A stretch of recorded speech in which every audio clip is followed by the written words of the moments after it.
Leia, ano ang gagawin dyan sa mga nadakip na Japanese fugitives?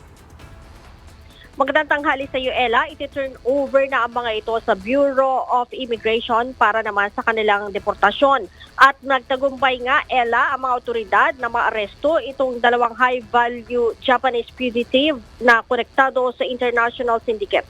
Ayon sa Presidential Anti-Organized Crime Commission o PAOK at Bureau of Immigration, ang mga naaresto ay sina Sato Taiki at Masayuki Oyagi.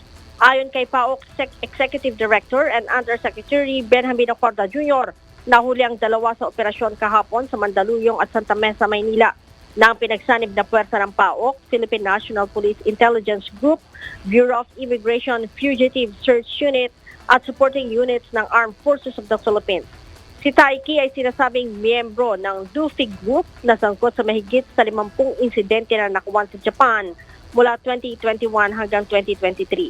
Siya rin ay mayroong warrant of deportation at kinukonsiderang undesirable alien.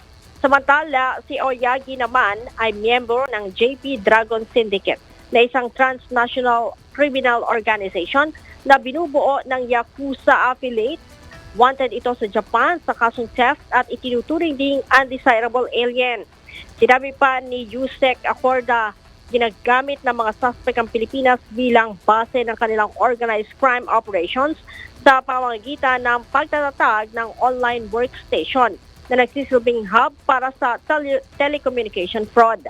Partikular umano na lang tinatarget ang mga matatanda o senior citizen kung saan kinukuhanan nila ito ng mga sensitibong financial information para makakuha ng pera. Sa ngayon, Ella, ay na-turn over na sa BI Warden Facility ang mga suspect at nakumpleto na rin ang standard booking procedures. Nakikipag-ugnayan na rin ang mga ito sa pamahalaan ng Japan para sa kanilang gagawing deportation. Ella? Maraming salamat, Leia Ilagan.